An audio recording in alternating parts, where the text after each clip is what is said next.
Kabul airport पर तुर्की अपनी फौज डिप्लाई कर रखा है, इसलिए अफगानिस्तान तालिबान जो है तुर्की को धमकी देता है। भारत सरकार को भी काबुल एयरपोर्ट के आसपास सिक्योरिटी के लिए अपने पारा कमांडोज को तैयार रखने चाहिए, क्योंकि इन पारा कमांडो से तालिबान नहीं लड़ पाएंगे। ये स्पेशली उसी लिए ट्रेंड होते हैं। आप देखे होंगे जो एयर स्ट्राइक, सर्जिकल स्ट्राइक, इस सब में यही पारा कमांडो जाते हैं। यहाँ रहने से एक फायदा होगा कि अफगानिस्तान पर एक डर रहेगा, और डर बिना प्रेम कहाँ, डर खत्म तो प्यार खत्म हो जाता है। जैसे अभी हमारी स्थिति इस तरह से, ये तालिबान वाला हमारे ऊपर तान दिया यहाँ पर। अब हम लोग हैं तालिबान को केवल उसके मेंटली पे छोड़ दिए हैं कि वो कश्मीर में इंटर करेगा कि नहीं करेगा, क्योंकि हमारे पास तालिबान को पकड़ने के लिए कुछ नहीं है। लेकिन अगर हम अफगानिस्तान के काबुल एयरपोर्ट पर आ जाते हैं तो हम उस पर पाकिस्तान और चाइना पे भी दबाव बना देंगे। साथ ही साथ हमारी स्थिति ऐसे हो जाएगी ताकि दोनों एकदम आमने सामने। अब क्या है कि तालिबान अगर एंट्री करेगा, आतंकवाद फैलाएगा कश्मीर में, तो हम लोग काबुल एयरपोर्ट में पकड़ के इनको धो देंगे। तो ये स्थिति में देखेंगे ना, दोनों में से कोई गोली नहीं चलाएगा। और इस स्थिति में तो ससुरा इसका अगर मूड बिगड़ा तो चलाइए देगा। तो अभी हम अफगानिस्तान में इस स्थिति में, लेकिन अफगानिस्तान में अगर हम काबुल एयरपोर्ट पे आ जाते हैं और ये इनडायरेक्टली अफगानिस्तान को मैसेज पहुंचा देते हैं तालिबान को कि देख भैया, तुम हमको कुछ नहीं करेगा तो हम एक को गोली नहीं चलाएंगे, हमको थोड़ा सा लड़ाई उड़ाई नहीं करना है, तो इससे एक हम लोग फ्रंट फुट पर आ जाएंगे। कुछ लोगों का कहना है कि अफगानिस्तान में सेना भेज देना या एयरफोर्स भेज देना, अफगानिस्तान में भेजने से तालिबान से दुश्मनी हो जाएगी। भैया वो पहले भी हमसे दुश्मनी करते थे। 1999 में जब अटल बिहारी वाजपेयी की सरकार थी तो हमारी कौन सी वहां पर एयरफोर्स अफगानिस्तान में थी? उन लोगों ने नेपाल से हमारे IC-814 विमान को हाईजैक कर लिया, अमृतसर उड़ाया, फिर लाहौर ले गए, दुबई लेने के बाद फिर कंधार लेके चले गए सब अफगानिस्तान में, और हमारे हमसे लोगों से 3 खूंखार आतंकवादियों को छुड़वा लिया। मुश्ताक अहमद जो आगे जाके कश्मीर में CRPF पर हमला कराया था, मौलाना मसूद अजहर इसने संसद भवन पर हमला कराया था, उमर शेख इसने 9/11 हमला अमेरिका में उसमें फंडिंग की थी। तो इन लोगों को छोड़ाया गया, और भारत सरकार को भी पता नहीं क्या हो गया, हमको ये समझ में नहीं आता। जब इन आतंकवादियों को छोड़ता ही रहता है तो इन्होंने ऐसे इज्जत से काहे छोड़ देते हो? जब आप नेगोशिएशन कर रहे हैं तो इनको खाना में आप मिला दीजिए कोई बेहोशी की दवा, आराम से बेहोश हो जाए, पता ना चले। और दुनिया भर का बीमारी आता है, HIV, कोरोना, कैंसर, दुनिया भर का एक वायरस उरस लेके चढ़ा दो यहाँ पे, जाओ ससुरा 2-4 महीना में अपने से मर जाओगे। तो आराम से पहुंचा देता है। इन लोग को खाना में दीजिए, बेहोश हो जाएगा, उठेगा तो पता नहीं चलेगा कौन दवाई चढ़ा है। कोई पूछेगा आतंकवादी सुई हुई लगाया है ना, हमको तो बस खाना खा के सो गए। तो आराम से इन लोग को भी नहीं छोड़ना चाहिए। हम तो कहते हैं पकड़ाए फाइल निपटा दो, रखोगे तो कहीं ना कहीं छोड़ेबे करेगा सब।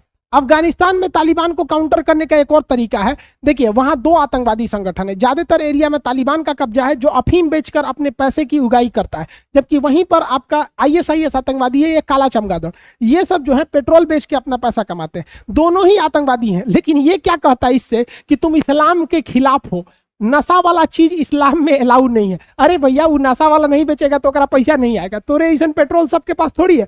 तो भारत सरकार को ISIS के मैटर पे कुछ नहीं बोलना चाहिए, क्योंकि ISIS वाले आते हैं सब तो अफीम की खेती जला देते हैं सब, कहते हैं इस्लाम के खिलाफ है, और खेती जल गया तो तालिबान का पैसे बंद हो जाता है। आज के समय में बाप बड़ा ना भैया, सबसे बड़ा रुपया हो गया है। तालिबान को काउंटर करने के लिए ईरान बहुत महत्वपूर्ण भूमिका निभाएगा। एक्चुअली ईरान क्या है, वो एक शिया कंट्री है, और यहाँ मुसलमानों में सबसे बड़ा झगड़ा शिया सुन्नी का है। अफगानिस्तान में सुन्नी है और यहाँ पर शिया है, इन दोनों में बहुत अच्छा सा टसल हो जाएगा। तो यहाँ पर अफगानिस्तान को काउंटर करने के लिए ईरान भरपूर मदद करेगा, क्योंकि ईरान नहीं चाहेगा कि उसके सिधाने कोई एक आतंकवादी संगठन आ जाए जो कि उससे धार्मिक रूप से कट्टर हो। तो इसमें ईरान हमारी पूरी मदद करेगा। हम लोग को तालिबान पर कई ओर से प्रेशर बनाना चाहिए, खास करके इनके हथियारों के थ्रू। देखिए इनकी सबसे बड़ी ताकत इनका हथियार है, इसी को कमजोरी बना देना चाहिए। इनके पास अपनी कोई बड़ी फैक्ट्री नहीं है जहां से ये हथियार लेते हैं, ये बाहर से इंपोर्ट कर लेते हैं इधर उधर काला मार्केट से। हमें वो मार्केट में घुस जाना है। ये बंदूक की जो गोली होती है, ये कारतूस होता है, ये गोली नहीं होती, इसमें बारूद भरा होता है। असली शरीर के अंदर यही घुसता है। ये क्या होता है, अब यहाँ ध्यान देंगे, जब बंदूक पे यहाँ ट्रिगर दबता है तो ये ब्लास्ट होता है, ब्लास्ट होने के बाद ये बारूद निकलता है तो ये इसको ढकेल देता है। अब यहाँ देखिए ये सब बारूद है, यहाँ पर यही ऊपर वाला जो नोक है इसी से निकलता है।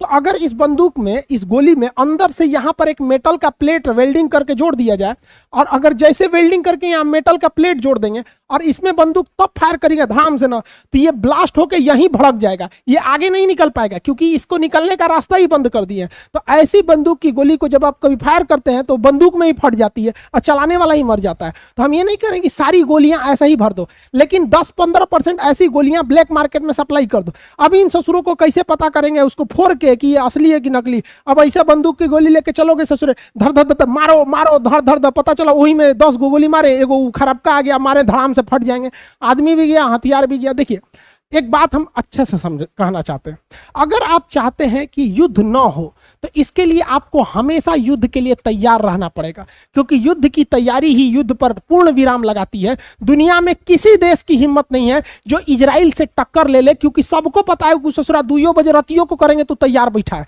तो इसलिए इजराइल से लड़ने की हिम्मत कोई नहीं करता है, क्योंकि वो तैयार बैठा है। हम लोग 1962 की लड़ाई क्यों हारे? क्योंकि हम तैयार नहीं थे। तो युद्ध में जीतना है या युद्ध को बचना है तो युद्ध के लिए तैयार रहना पड़ेगा। ऐसे अफगानिस्तान के रहमो करम पे रहेंगे कि देखिए तालिबान हम तो कुछ नहीं कर रहे हैं, आप भी कश्मीर में कुछ नहीं कीजिएगा, वो पक्का करेगा, क्योंकि उसको दिन भर पाकिस्तान उसको पिन मारेगा। देख तुम्हारे लिए हम हाई किए, तुमको पैसा दिए, ट्रेनिंग दिए, रहने के लिए दिए, तुमको हम अब तुम्हारे वजह से हम बदनाम हो गए, मारो कश्मीर को। तो कश्मीर को ये लोग अनस्टेबल करेंगे और लोगों को लगता है कि यहाँ साला पाकिस्तान कश्मीर की हेल्प कर रहा है। यार कश्मीर वालों भी आप लोग समझो यार, आप लोग बलि का बकरा बन रहे हो।